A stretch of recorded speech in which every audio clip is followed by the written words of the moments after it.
ruang diskusi inspiratif yang membahas isu-isu penting demi masa depan yang lebih baik. Hari ini kita akan membahas sebuah topik yang sangat relevan di masyarakat kita, yaitu masa depan tanpa pernikahan dini dan stunting. Yang kita tahu, pernikahan dini dan stunting adalah dua tantangan terbesar yang saling berkaitan dan berdampak langsung pada kualitas generasi penerus. Berdasarkan data dari UNICEF pada tahun 2023, Indonesia menempati urutan keempat secara global dan urutan pertama secara ASEAN dengan jumlah pernikahan dini tertinggi. Ada sekitar 25,53 juta jiwa anak perempuan yang dinikahkan. Berdasarkan data pernikahan dini di Indonesia masih menjadi salah satu faktor utama yang berkontribusi pada tingginya angka stunting. Stunting sendiri adalah kondisi gagal tumbuh, kurangnya asupan gizi yang tepat di 1000 hari pertama kehidupan. Di episode kali ini, kita akan membahas tuntas bagaimana menciptakan masa depan yang bebas dari pernikahan dini dan sekaligus memastikan anak-anak di Indonesia tumbuh sehat dan optimal tanpa stunting. Bersama saya, Fitri Octavia. Saya, Sisri Supandi. Mari kita jelajahi solusi dan langkah konkret untuk membangun generasi yang lebih sehat, cerdas, dan kuat. Jadi tetap di sini, karena perbincangan menarik ini akan segera dimulai. Untuk membahas topik kali ini, telah hadir bersama kami narasumber kita yang luar biasa, Ibu Devi Yulianti SKM MS. Beliau ini merupakan dosen dari program studi Administrasi Rumah Sakit, Fakultas Ilmu Kesehatan di Universitas Bakti Penasus Sadar. Beliau ini mengampu mata kuliah Peraturan dan Kebijakan Kesehatan. Nah, selamat datang Ibu. Selamat datang. Terima kasih ya sudah diberikan kesempatan membahas tentang apa tadi sekarang? Stunting dan pernikahan. Baik Ibu, untuk melanjutkan diskusi pada kali ini, izinkan saya untuk mengajukan pertanyaan pertama ya Bu. Satu pertanyaan ya. Ini udah langsung mulai satu pertanyaan ya. Semoga saya bisa menjawabnya. Karena kita juga penasaran tentang bahasannya. Betul, karena memang stunting pernikahan dini tadi memang jadi isu yang sangat strategis dan seksi sekali. Kan pemerintah juga kan fokus utamanya stunting. Baik Ibu, seperti yang kita tahu ya Bu, di masyarakat kita itu banyak yang melakukan pernikahan dini. Tetapi apakah pernikahan dini dan menikah muda itu adalah dua hal yang sama Ibu? Menurut Ibu, apakah itu benar atau kurang tepat? Luar biasa. Ini cocok banget ya. Kayaknya ada yang mau nikah muda. Asih atau Fitri? Kebetulan Ibu, kita itu di masyarakat itu banyak banget yang persepsi bahwa pernikahan dini dan menikah muda itu dua hal yang sama. Tapi udah ada yang disuruh nikah? Ada. Oh ada. Baik. Ini yang menjadi tantangan ya. Kalau di masyarakat itu sepertinya sudah tidak asing, tapi sepertinya sekarang udah mulai paham ya masyarakat juga bahwa pernikahan dini, pernikahan muda apa yang bedanya gitu. Tapi kalau di masyarakat sering penggaliannya adalah pernikahan dini. Mungkin karena zaman dulu kali ya ada sinetron. Masih ingat nggak ada yang Tidur bayang. bukan itu Agnes Monica, Sahrul Gunawan. Berarti emang bukan masanya ya. Dulu ada namanya pernikahan dini. Ada filmnya zaman dulu. Jadi ya mudah-mudahan tidak terpengaruh gara-gara film itu ya. Tapi memang di masyarakat ini masih ada di daerah-daerah tertentu yang menganggap bahwa ketika memiliki anak perempuan khususnya dan sudah lulus sekolah gitu ya, SMP, kan merasa ini udah layak saatnya badannya dinikahkan. Nah, pertanyaan yang menarik, nikah muda sama nikah dini sama atau enggak? Nah, ini sedikit berbeda ya, karena kalau nikah dini, pernikahan dini itu ada batasannya. Sekarang ada peraturan yang terbaru. Ada peraturan yang memang sangat mengatur di tahun 2019, kalau nggak salah nomor 16 peraturannya itu tentang perkawinan. Dulu ada kebijakan menikah untuk perempuan dan laki-laki itu dibedakan. Laki-laki 19 tahun, perempuan 16 tahun gitu ya. Diskriminasi. 16 tahun udah mulai menikah. Nah, sekarang dengan aturan yang baru, perempuan maupun laki-laki nikah itu syaratnya adalah 19 tahun. Nah, jadi kalau pernikahan dini itu dilihat dari batasan usia. Kalau dia menikah sebelum usia 19 tahun sesuai dengan peraturan maka disebut pernikahan dini. Tapi kalau pernikahan muda, biasanya orang-orang itu melihat begini, oh ya dia udah masuk nih kalau 19 tahun usia lulus SD, SMA. Oh SMA. Pas itu udah dihitung ya. Pas lulus SMA itu 19 tahun rata-rata, karena mulai SD kan sekarang 7 tahun ya. Dan kita kita wajib belajar 12 tahun. Nah, di masyarakat kalau udah lulus SMA dan tidak melanjutkan ya, biasanya jeda udah masuk usia dewasa di usia 20, 21, 22 gitu ya. Mereka udah ngerasa dari usia orang tua dan anaknya merasa aku udah siap nikah nih. Nah, itu disebut pernikahan muda gitu, karena masih baru jeda beberapa tahun dari batasan normal syarat wajib untuk menikah. Jadi beda antara nikah ini dan nikah muda. Sekarang nanya saya, mau nikah muda? Belum ya. Tapi kalau yang banyak yang nanya sih udah banyak yang Oh, wah, ini Fitri berarti Fitri mah udah waiting listnya panjang ini ya. Beres kuliah langsung nikah gitu. Baik, mungkin kita lanjut aja ya Bu. Karena tadi disebutkan di awal ya bahwa Indonesia ini peringkat ke-4 secara global dan peringkat 1 secara ASEAN dengan jumlah pernikahan dini yang tinggi. Kira-kira itu bisa dilihat bahwa pernikahan dini itu menjadi tantangan terbesar bagi negara kita untuk ke depan. Waduh, iya ya, kita berarti juara ya. Juara se-ASEAN ya, mudah-mudahan tantangan jelas ya, pasti itu menjadi tantangan. Tantangannya tentunya tantangan bagaimana yang pertama agar kita tidak jadi juara ya, dan yang paling penting juga menjadi tantangan yang terbesar untuk negara kita, dampaknya tentunya dampak dari pernikahan dini ya. Karena yang namanya kenapa ada aturan, pasti kan ada permasalahan. Kenapa kok ada batasan legal usia menikah di 19 tahun, maka kalau di bawah itu tentu pasti ada risiko, benar nggak? Tuh seperti itu. Apa ya resikonya? Aduh.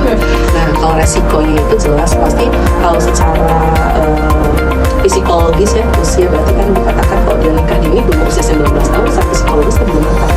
Kalau bayangkan aja dong, dia menikah, masyarakat yang menikah perempuan ataupun laki-laki usianya belum matang, belum 19 tahun. Kalau tadi kita bilang 19 tahun itu lulus SMA ya.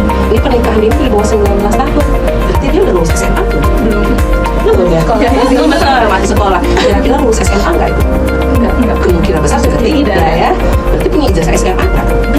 Enggak juga. Nah, kira-kira tuh nggak bisa kejawab nih kita.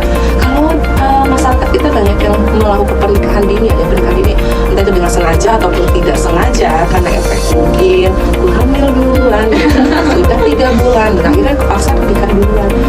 Dia secara psikologi jelas ya. Terus secara perekonomian pun juga dia belum matang. Kenapa belum matang? Ijazah SMA saja kan sekarang wajib belajar itu adalah 12 tahun, belum punya. Dia mau melamar pekerjaan ijazah SMP, kira-kira persaingan dia akan bersaing dengan bagus ya? Pasti ya. Skill nggak punya ya. Terus mau usaha gitu ya, gak kuat modal gitu ya. Terus mau usaha yang ala kadarnya, mental juga nggak kuat. Nah, bagaimana mau menopang kehidupan untuk keluarganya? Yang namanya pernikahan dini tidak menutup kemungkinan pasti ada apa kedepannya. Memang sudah menikah pasti ada konsekuensi dong. Ada apa dong? Ada permasalahan. Ada apa? Dilahirkan ya, buah cintanya bahasanya. Nah, kira-kira dengan kondisi seperti itu, perekonomian yang memang tidak bisa ditopang, berdampak apa enggak? Karena kegizinya. Terus secara kalau dilihat dari sudut pandang perempuannya secara psikologis maupun secara fisiknya juga anatomi tubuhnya juga belum siap untuk mengandung gitu ya. Karena ya pasti dampak pernikahan pasti ada buah cinta yang dilahirkan. Berdampak juga gimana nantinya? Coba sekarang kita kaitkan dengan prevalensi remaja yang mengalami tinggi, remaja mengalami anemia. Nah, kalau udah menikah dini, aneminya secara fisik juga dia belum siap, bisa jadi kan anak ini kandungnya terkena, gizinya bermasalah. Sedangkan tadi jauh udah disampaikan berapa hari? 1000 hari pertama itu mulai dari kandungan. Nah, coba kebayang dong dampaknya kepada status gizi anak tadi bisa dikaitkan, nanti bisa perekonomian keluarganya juga iya akan berdampak. Udah lahir selamat tapi tidak bisa dinafkahi, gizinya tidak terpenuhi, wah udah jadi permasalahan. Terus apalagi akhirnya menjadi penambah angka, nanti itu ujung-ujungnya ke negara juga, angka kemiskinan nanti di Indonesia meningkat gara-gara efek dari pernikahan. Jadi saya rasa dampaknya ini sangat banyak dan itu menjadi tantangan dari pemerintah ya, bagaimana mengatasi agar kita bisa menekan agar di masyarakat tidak terjadi pernikahan dini baik yang disengaja maupun yang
itu yang menjadi kekhawatiran pemerintah, sehingga akhirnya stunting menjadi fokus penanganan pemerintah sampai dengan usia dari 1000 hari kelahiran dari kandungan, dan itu bisa dicegah sampai dengan usia 2 tahun.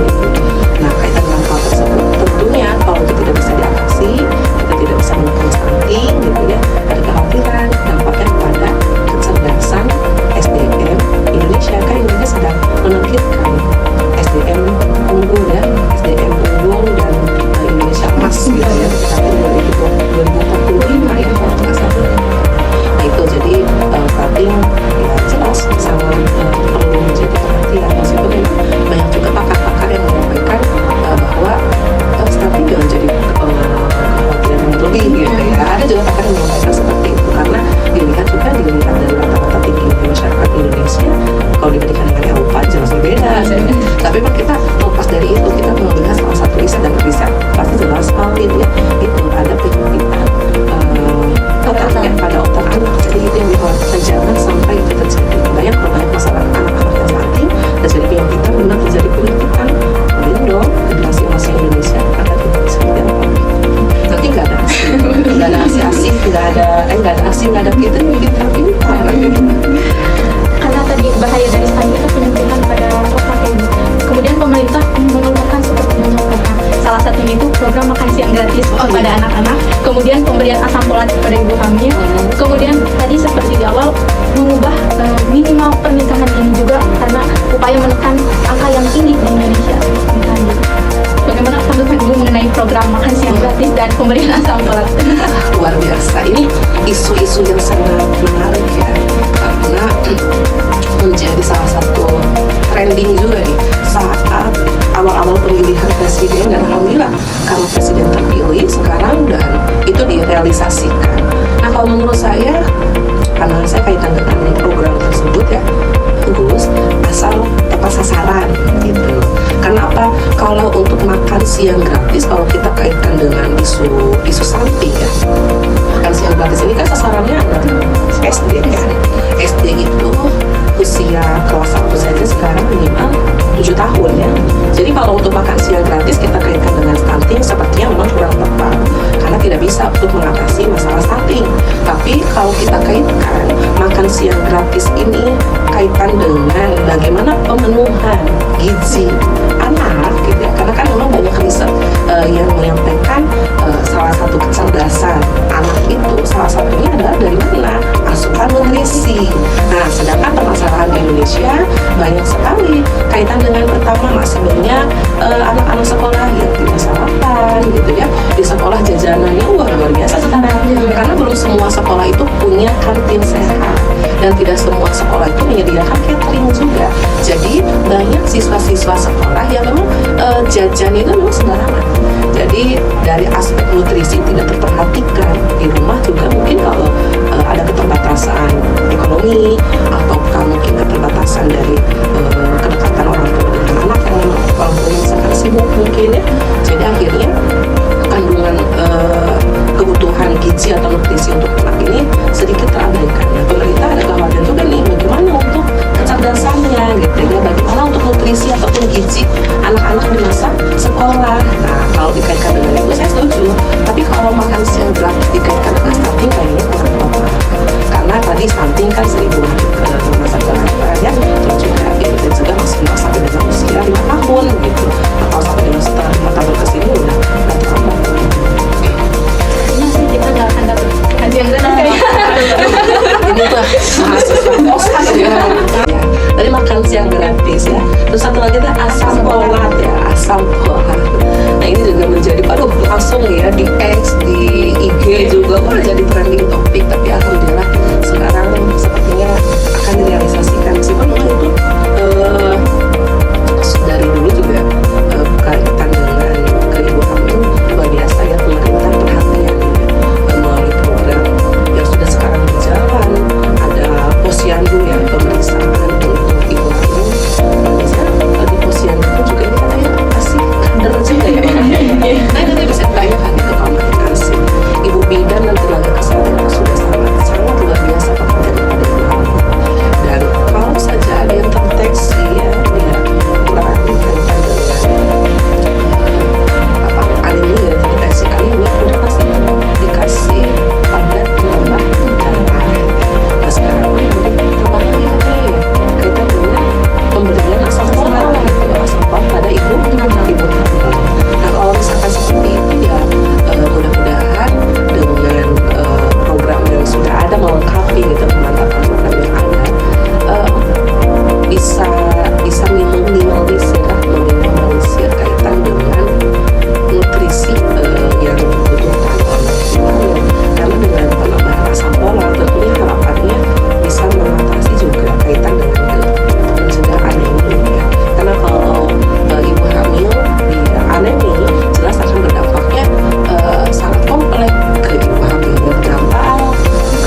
nutrisinya gitu itu menjadi berkurang hingga akhirnya nutrisi yang disalurkan atau yang diserap oleh janin itu juga kan berkurang juga.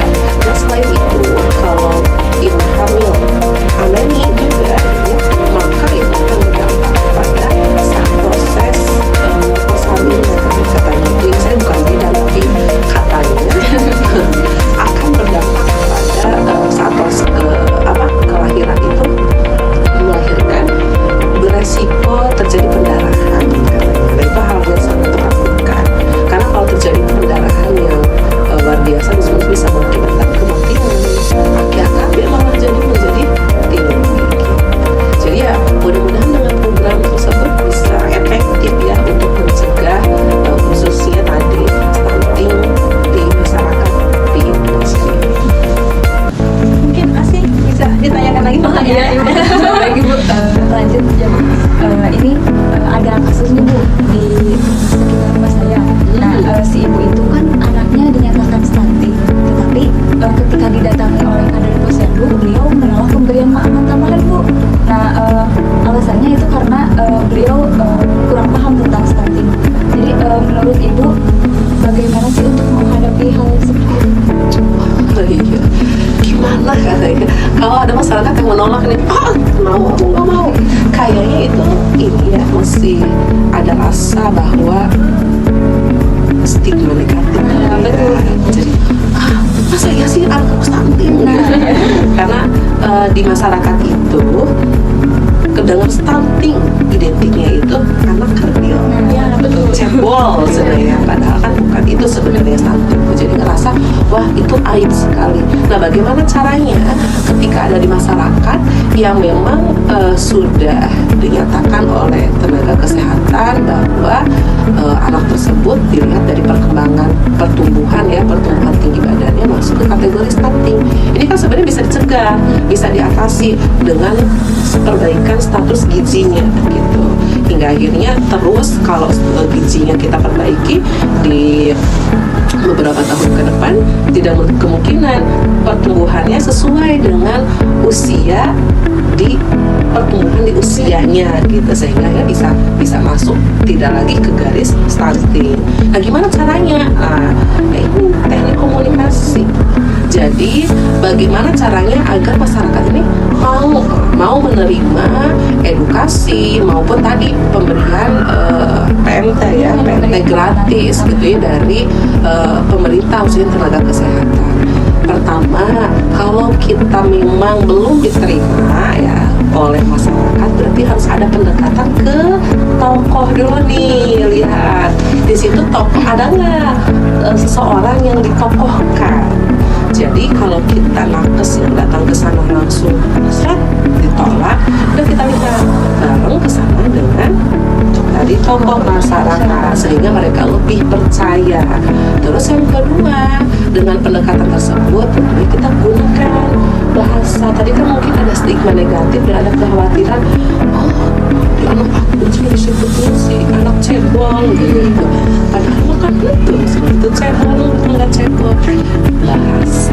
Jadi kita gunakan bahasanya yang memang bisa dipahami oleh masyarakat. Kalau orang Sunda ya jelaskan menggunakan bahasa Sunda gitu dengan penuh keramahan, bisa merasakan gitu ya bagaimana kalau kita yang di posisi beliau gitu. Terus juga kalau misalkan dengan pendekatan secara bahasa kita masih kurang gitu ya, kegigihan.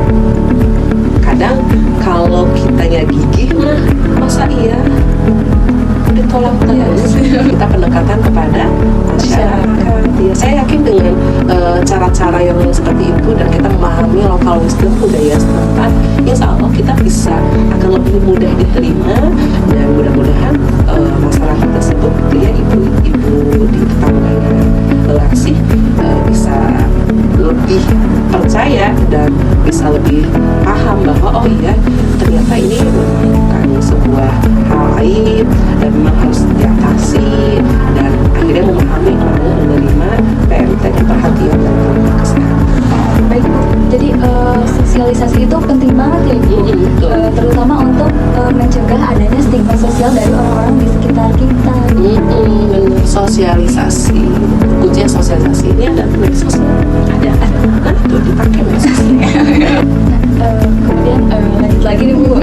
Nah, bagaimana Bu kalau kita mau menyamakan persepsi dan masyarakat di daerah yang terpencil Bu tentang pernikahan dini dan stunting?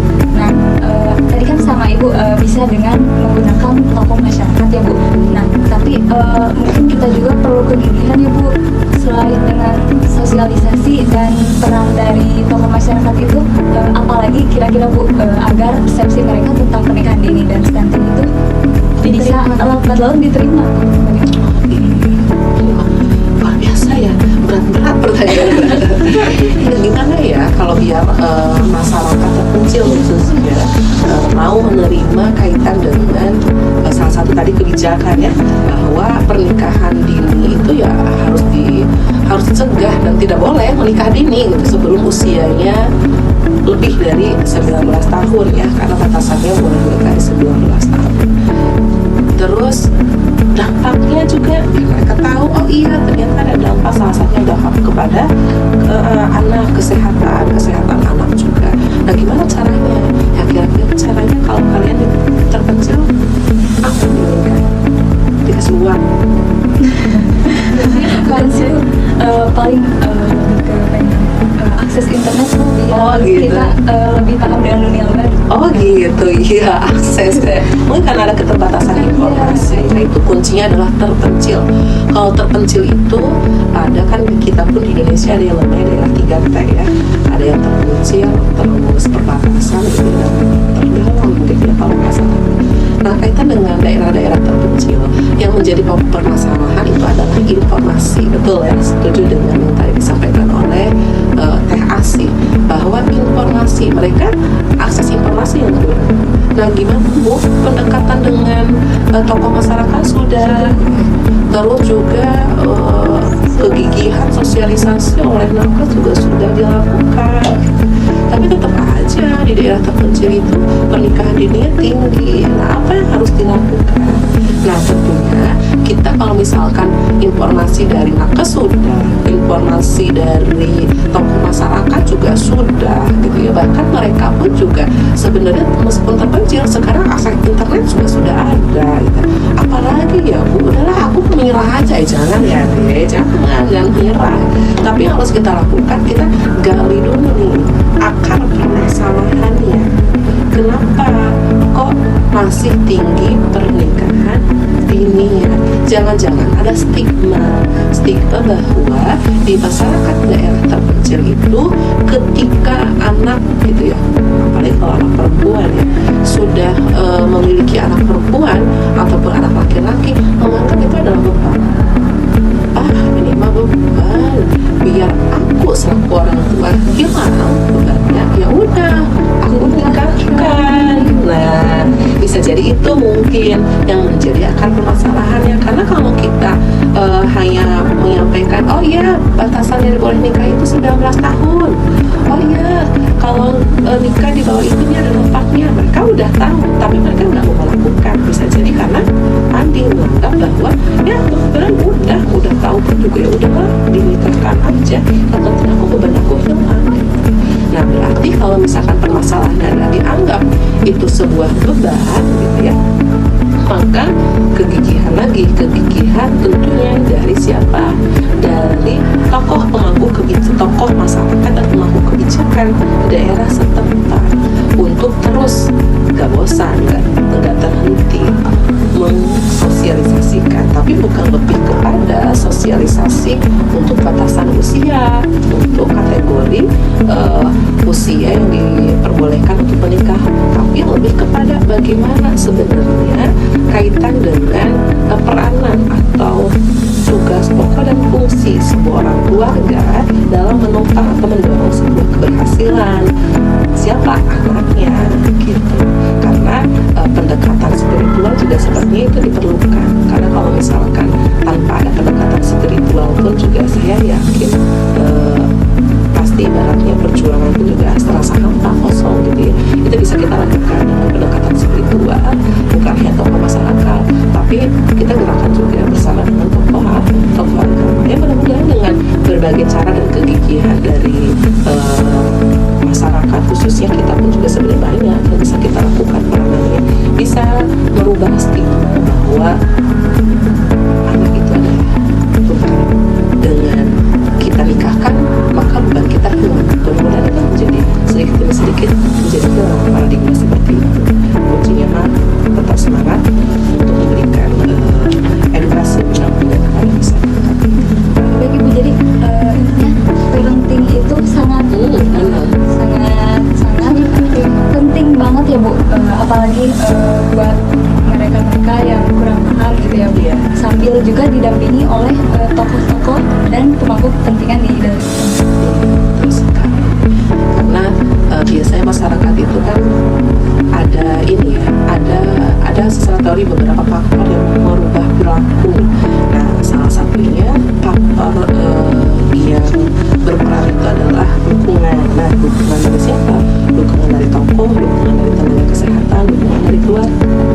Nah, kalau permasalahannya di keluarga, dukungan dari keluarga yang rendah, nah berarti kan kita yang harus pendekatan kepada keluarga, khususnya tadi orang tua, bagaimana pola asuh gitu ya.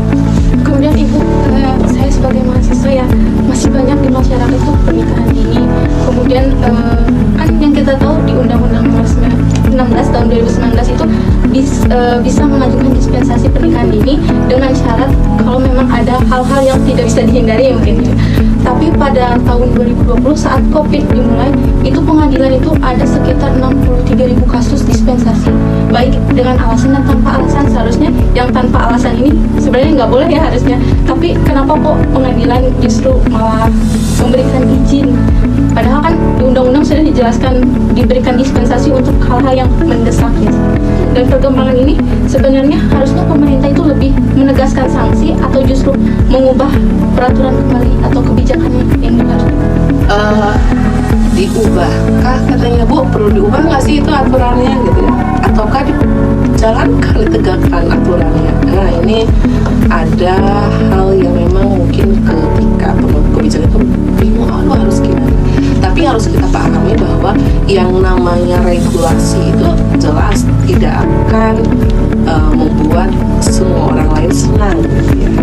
Tapi yang ada, regulasi itu memaksa masyarakat khususnya untuk berada di koridor gitu ya, di koridor yang tepat karena adanya regulasi untuk penyelesaian permasalahan. Nah, gimana nih Bu, kata Fitri tadi di tahun 2020 ya membludak Bu tuh yang dispen. 2020 masanya apa ya? COVID ya, betul.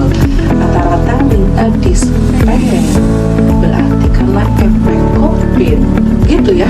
Waduh, efek COVID akhirnya banyak pernikahan dini. Waduh, kira-kira apa perilaku sebenarnya? Perilaku karena memang mereka minim aktivitas sehingga akhirnya ada hal-hal terjadi penyimpangan yang ke arah negatif. Ternyata menghasilkan ya. Menghasilkan, dan kalau itu tidak segera dinikahkan akhirnya jadi air gitu ya, terus akhirnya dispensasi. Nah, bagaimana Bu yang lainnya yang disengaja gitu akhirnya tapi kok masuk juga ke dispensasi? Nah, sebenarnya kalau kita lihat dari situ apa sebenarnya harus dilakukan oleh pemerintah? Kalau saya dari sudut pandang masyarakat gitu ya pemerintah harusnya menegakkan aturan, tidak memberikan dispensasi kelonggaran gitu. Meskipun tadi yang tanpa alasan, kalau yang tadi ada alasan kan memang diatur juga diperbolehkan dengan berbagai pertimbangan gitu ya, boleh ada dispensasi. Tapi yang tidak ada pertimbangan akhirnya ngikut nyempil tapi tetap dispensasi. Nah, itu mestinya tegas ketika ada hal-hal seperti itu, bukan malah adanya klausul dispensasi atau pengkhususan untuk permasalahan-permasalahan tertentu akhirnya diperbolehkan pernikahan di bawah 19 tahun itu dijadikan sebagai alat. Padahal mah tidak ada gitu ya permasalahannya, tapi seolah-olah pengadilan dijadikan alat karena ada permasalahan ini hingga akhirnya jadi keluar dispensasi. Ini balik lagi ke yang kalau yang COVID mah ya sudah lah, itu mah sudah terjadi seperti itu. Dan mungkin pemerintah pun juga dalam hal ini pengadilan agama gimana lagi gitu ya, daripada menjadi aib di kalangan masyarakat. Banyak anak yang kan rata-rata kalau saya baca itu kenapa akhirnya nggak dispensasi kan hamil duluan katanya itu ya, hingga akhirnya dispensasi. Jadi daripada mungkin banyak anak yang lahir tanpa orang tua tanpa bapak, jadi akhirnya dispensasi. Meskipun ini terlepas dari konteks agama ya, kalau dari konteks agama pasti itu kan pro dan kontra. Ada yang membolehkan pernikahan, kan di agama nggak boleh sebenarnya katanya menikah ketika sedang hamil, sedang mengandung. Kalau maupun menikah ya setelah lahir anaknya gitu. Nah di luar hal itu ya, nah kaitan dengan ini kedepannya ya saya berharap khususnya pengadilan agama dan pejabat terkait yang berwenang tidak ada lagi pengecualian untuk meloloskan persyaratan gitu ya agar bisa menikah di bawah usia 19 tahun. Harusnya lebih tegas lagi. Kalau itu ditegaskan, saya yakin kecurangan-kecurangan di luar sana mungkin tidak akan terjadi gitu. Mudah-mudahan dengan ketegasan dari pemangku kebijakan terus dari pengadilan agama ya tidak ada lagi kejadian-kejadian pernikahan dini yang lainnya yang mungkin dipaksa oleh orang tua gitu ya, dengan berbagai pertimbangan hingga akhirnya masuk ke dalam pengecualian. Padahal kalau nggak diizinkan mungkin itu anak masih bisa lanjut sekolah gitu ya, atau masih bisa produktif gitu untuk menikmati masa-masa remajanya yang dengan penuh karya gitu. Tapi karena kalau kebijakan akhirnya dilonggarkan, sudah nanti masuk ke klausul tadi, masuk aja persyaratan ke ini nih, karena ada pembolehan kalau ini. Jadi seolah-olah nanti anak ibu atau anak bapak kayak gini ya, biar nanti masuk boleh. Nah mudah-mudahan tidak ada ya terjadi hal-hal kayak gitu. Insya Allah di Indonesia aman. Terkait masalah stunting dan pernikahan ini, tanggapan Ibu, mana yang lebih utama ditekan, kira-kira pernikahan ini atau stuntingnya? Kalau ini udah jelas apa coba, saya yakin sepakat Fitri sama Aksi pun yang harus ditekan ya pernikahan ini ya. Karena stunting salah satu efek loh dari pernikahan ini. Berarti yang harus ditekan ya pernikahan ini. Jadi ya para orang tua, para remaja yang sekarang belum masuk ke usia 19 tahun, tahan, jangan ingin menikah karena dampak buruknya sangat banyak sekali, dan kan dampak positif yang ada malah dampak negatif. Jadi harus ditekan dan harus menjadi salah satu permasalahan yang kita harus gak bosan-bosan sosialisasikan ke masyarakat. Menurut saya pernikahan dini.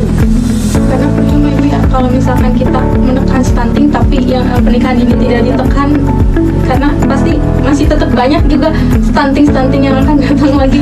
Banyak anak yang memang mengalami stunting karena pernikahan dininya tidak ditekan, hanya stuntingnya saja ditekan. Ya, jadi kan memang kalau stunting itu sebenarnya kan tidak hanya anak yang dilahirkan dari dalam tanda petik efek dari pernikahan, mungkin dari yang lain itu juga ada gitu yang dia tidak menikah dini tapi anaknya yang mulai stunting, ada berarti kan faktor dari gizinya. Namun yang mungkin kita harus garis bawahi di sini, salah satu dampak dari pernikahan dini akan berdampak kepada kalau si remaja tersebut memiliki anak hamil gitu ya, secara tadi nutrisinya yang belum terpenuhi, lalu juga setelah anaknya lahir ternyata secara perekonomian yang tadi saya jelaskan di awal dia tidak bisa menopang dan tidak bisa memenuhi gizinya, akhirnya berdampak kepada status gizi anaknya, mulai dari sejak dia di dalam kandungan sampai dengan dia dilahirkan sampai dengan usia yang 5 tahun. Jadi efeknya banyak gitu. Ya Bu, jadi dari yang pernah saya baca ya Bu, jadi keberhasilan untuk terkait isu-isu kesehatan itu harus dilakukan kolaborasi pentahelix Bu, itu yang ada 5 orang seperti akademisi, kemudian masyarakat itu sendiri, pemerintahnya, kemudian pebisnis dan media. Jadi kalau kita cuma sendiri kita nggak bakal bisa ya Bu, jadi kita itu perlu dukungan dari berbagai pihak agar hal tersebut bisa diwujudkan gitu. Ya intinya ingin masa depan yang lebih cerah ya Bu. Iya begitu, betul setuju nih Teh Asi. sekarang pemerintah itu sudah menggerakkan gitu ya, bukan menggerakkan bahwa yang namanya sebuah permasalahan, khususnya permasalahan kesehatan, selesaikan dengan tadi unsur pentahelix. Jadi nggak bisa kita bergerak hanya sendiri, kita harus melibatkan pemerintah sampai dengan media atau bisnis gitu ya. Karena kalau kita tidak melibatkan semua komponen, ya tentu kita pun juga dari aspek menggerakkan masyarakat, apalagi kalau pemberdayaan yang memberdayakan masyarakat akan tidak optimal. Jadi sudah sangat tepat dan langkah strategis yang dilakukan oleh pemerintah dengan cara pentahelix itu cocok sekali. Baik, kita terasa waktu lumayan. Udah selesai, luar biasa. Benar-benar banyak kita dapat pelajaran juga, ilmu baru untuk kita amalkan juga di masyarakat sekitar kita juga, terutama yang memang bisa dikatakan masih banyak permasalahan mengenai stunting dan pernikahan dini. Sebelum ditutup mungkin Ibu ada pesan lagi untuk terutama untuk anak-anak perempuan, terutama untuk orang tua. Kebetulan kan Ibu sudah punya anak nih. Kira-kira untuk orang tua yang lain, nasihat atau motivasi atau pesan untuk para orang tua seperti Pesan buat para orang tua ya. Baik, terima kasih ya, ini Teh Asih sama saya manggilnya Teteh atau Kakak nih dari tadi. Jangan dalam artian jontet Kakak nih, Kak Asih sama Kak Fitri ya. Kalau dari saya tentunya tadi ya, kita lihat dulu dari pentahelix akademisi, jadi sebelum ke orang tua ya, ke akademisi. Nah, akademisi di sini ada dosen, ada mahasiswa salah satunya. Jadi saya berharap mahasiswa dimanapun selain mahasiswa Universitas Bakti Nusada ya, kita bersama-sama bergerak untuk pemerintah, bersama-sama bergerak membantu pemerintah untuk masyarakat gitu, mensosialisasikan, mengedukasi kepada masyarakat khususnya kaitan dengan pernikahan dini, dampak dari pernikahan dini ya, yang sangat luar biasa, dampaknya sangat banyak. Dengan cara apa? Saya yakin mahasiswa itu banyak sekali followernya. Jadi dengan media sosial yang sangat luar biasa pengaruhnya, bahkan di Indonesia salah satu kebijakan di Indonesia itu bisa dipengaruhi loh, tadi pentahelix media sosial dari media. Coba waktu terakhir ada kebijakan yang UKT lah ya di kalangan mahasiswa. Dengar ya, ingat ya. Tapi akhirnya dengan viral dan banyak sekali orang yang mengkritisi, di mana media sosial kalau di televisi nggak begitu heboh, memang sekarang heboh. Ayo berubah kebijakan. Nah, jadi kekuatan luar biasa dari media sosial, dan yang memiliki media sosial paling banyak saya yakin di kalangan akademisi, mahasiswa itu pasti sangat punya. Tolong manfaatkan untuk hal-hal yang lebih positif lagi, khususnya mengedukasi dari hal-hal yang terkecil. Kalau topik ini kaitan dengan pernikahan dini, kita edukasi bersama-sama bahwa pernikahan dini itu sangat banyak dampak negatif dan harus kita cegah sampai ada pernikahan dini. Baik, nah tadi untuk yang orang tua ya, bagaimana apa yang harus kita lakukan, peranan apa yang harus kita lakukan agar tidak terjadi pernikahan dini, khususnya amit-amit ya, jangan sampai terjadi pada anak kita. Tadi parenting, terus yang kedua, kita pun juga harus memperhatikan pendidikan nih, pendidikan anak, karena percuma kita edukasi terus tapi ternyata anak pun juga secara pengetahuan kurang, bahkan pendidikannya pun juga SMA aja nggak mau gitu ya. Dan itu harus diperhatikan, kita dorong pendidikan anak setinggi-tingginya, dan syukur-syukur kalau bisa sampai dengan jenjang perguruan tinggi. Nah, izin ya, kebetulan saya dosen di Universitas Bakti Nusada ya, sama nih ya, jas oren kita. Ini sedikit menyampaikan bahwa di Universitas Bakti Nusada ini orang tua yang berminat melanjutkan anaknya untuk kuliah, namun bingung nih mau kuliahnya di mana.